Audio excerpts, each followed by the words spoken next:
And my passion and goal in life was to solve climate change.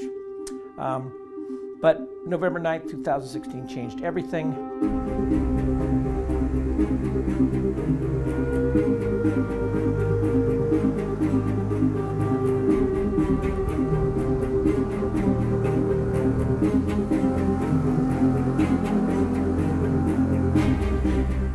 My gender status didn't even come up. You know, I talked to thousands of people in Vermont.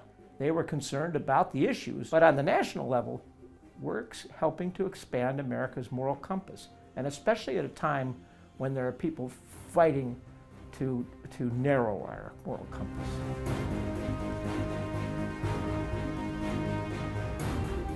We can, 2024 or years come back, we look back at 2018 and say, that's when we made history. That's when our democracy survived a despot.